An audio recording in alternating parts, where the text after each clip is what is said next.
Hi అండి, అందరికీ నమస్కారం. ఫ్రెండ్స్, ఈరోజు మన వీడియోలోని టాపిక్ వచ్చేసి మార్చి నెలలో స్కూళ్లకు భారీగా సెలవులు అంటూ అప్డేట్ రావడం జరిగింది. అయితే ఇందుకు సంబంధించి మరిన్ని వివరాలు మన వీడియోలో తెలుసుకుందాం. అంటే వచ్చే మార్చి నెలలో మొత్తం ఎన్ని సెలవులు ఉన్నాయి, ఏ ఏ రోజుల్లో ఉన్నాయి అనేది తెలుసుకుందాం. వీడియో పూర్తిగా చూడండి, అప్పుడే మనకు మరింత సమాచారం తెలుస్తుంది. స్కూల్ హాలిడేస్, పాఠశాలలకు సెలవులు వస్తున్నాయంటే చాలు విద్యార్థులు ఎగిరి గంతులేస్తారు. అలాంటిది ఫిబ్రవరి నెల ముగియనుంది, మార్చి నెల రాబోతుంది.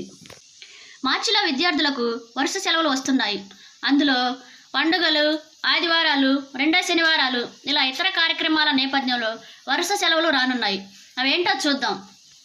తెలుగు రాష్ట్రాల్లోని పాఠశాలలకు మార్చి నెలలో వారాంతపు సెలవులతో కలిపి మొత్తం 11 రోజులు సెలవులు వస్తున్నాయి.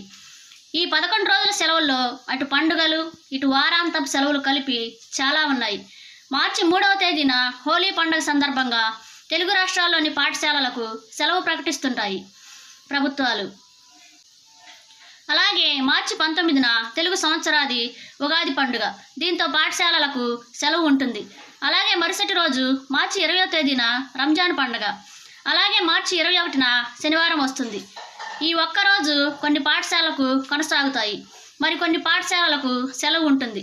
ఇక మార్చి 27న శ్రీరామనవమి, మార్చి 31న మహావీర్ జయంతి, ఆప్షనల్ హాలిడే వంటి పండుగల్లో పాఠశాలలకు సెలవులు ఉండే అవకాశం ఉంది. మార్చి 14న రెండో శనివారం కారణంగా పాఠశాలలకు సెలవు ఉండనుంది. వీటితో పాటు మార్చి నెలలో 5 ఆదివారాలు ఉన్నాయి. ఇవి కూడా సెలవు దినాలుగా పరిగణించిన మార్చి నెలలో మొత్తం 11 రోజుల పాటు సెలవులు రానున్నాయి.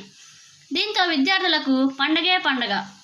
ఇది ఇలా ఉండగా ఏపీలో మార్చి 16 నుంచి ఏప్రిల్ 1 వరకు 10వ తరగతి పబ్లిక్ పరీక్షలు జరగనున్నాయి. మరోవైపు తెలంగాణలో మార్చి 10, 25 తేదీల మధ్య 10వ తరగతి పబ్లిక్ పరీక్షలు జరగనున్నాయి.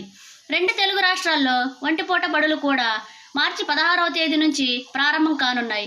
ఏది ఏమైనా ఫిబ్రవరి నెల కంటే మార్చి నెలలో విద్యార్థులకు భారీగా సెలవులు రానున్నాయి.